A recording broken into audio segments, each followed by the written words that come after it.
Hello guys! Hello Earth Signs, Gemini, Libra, and Aquarius. Welcome dito sa aking channel, Kapalaran 888. Welcome. Alamin natin Earth Signs, Gemini, Libra, and Aquarius kung anong messages, vibration, gabay energy para sa yung lahat. Okay, Earth Signs, Gemini, Libra, and Aquarius. Sa araw na ito ay posibleng nag-iisip ka na lumagay sa tahimik. Pwedeng sa araw na ito, nag-iisip kayo, ikaw at yung karelasyon na mag-settle down na, next level na ng relationship.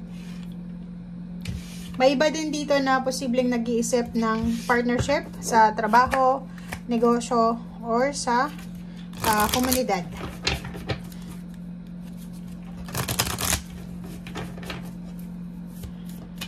May iba sa inyo ditong naghahanda para sa kanilang wedding anniversaries, pwedeng naghahanda sa Valentine's Day, parang ganon. So, comment down below guys. Oops. Ang dami nito Abundance in the near future. Wow.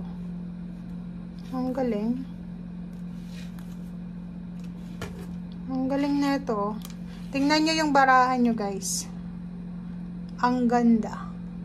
Ang sabi sa'yo dito ng baraha mo, today daw, huwag kang titigil. Ano man tong ginagawa mo, huwag mong itigil yung ginagawa mo to. Okay? So, nakikita mo ba? Sinasabi ng baraha sa'yo dito na huwag kang titigil sa kung ano man tong ginagawa mo. Ask your angels kung ano man tong decision making na kailangan mong desisyonan. Ask your angels for help.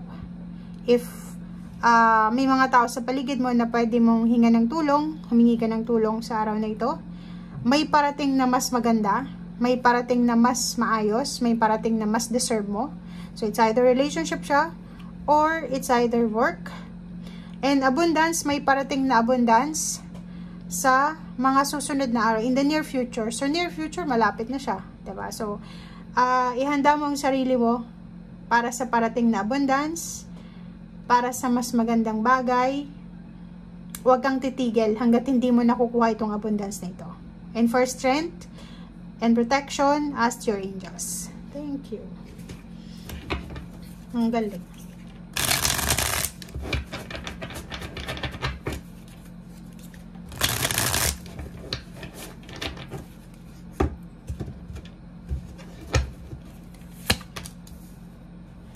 Yung King of Swords, lumabas siya sa lahat ng zodiac signs. Kailangan talaga natin ngayon ng focus. Okay. Kaloka to.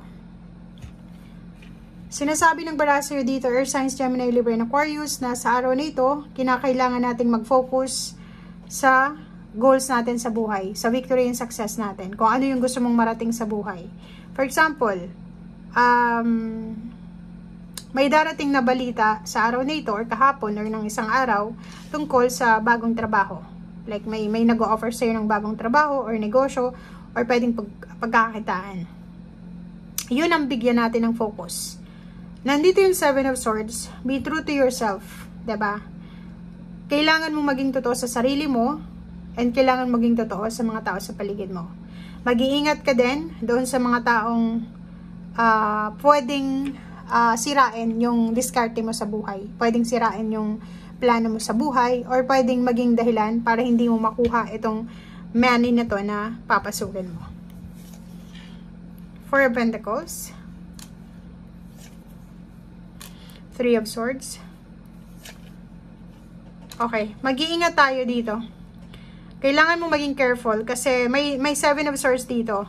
If ever may pera ka, may ipon kang pera, mag-iingat ka sa kapwa mo, air signs, kasi pwedeng masaktan ka, pwedeng kapamilya mo siya, pwedeng relatives, friends, na pwedeng nakawan ka niya, pwedeng utangan ka niya, ubusin yung savings mo, tapos hindi ka niya babayaran. Zero the Fool.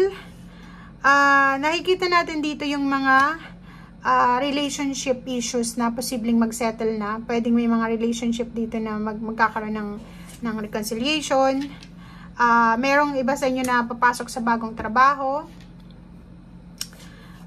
Meron dito sa inyong makakatagpo ng isang tao na good vibes siya, diba? Pwedeng love life ito, or pwedeng sa araw nito is makatagpo ka ng isang tao na magdadala sa'yo ng good news. Okay? So, for example, naglalakad ka lang, tapos may masalubong kang kakilala, na, uy, alam mo ba, si ganito ganyan, good news, ganito ganyan. So, ang dami mong makikilala, or dami mong makakausap sa, so, diba? So, itong Knight of Swords na to, so, may magandang balita ka na matatanggap sa araw nito regarding sa family mo, or regarding sa kung ano yung pwedeng magbigay sa'yo ng kaligayahan. So, pwedeng, kung may hinihintay kang confirmation, balita, tungkol sa trabaho, tungkol sa new beginnings mo, tungkol sa relationship, tungkol sa pamilya, tungkol sa bahay, tungkol sa pag-iipon, tungkol sa bank account, sinasabi ng barahan na posibleng matanggap mo yung balitang to sa araw na ito.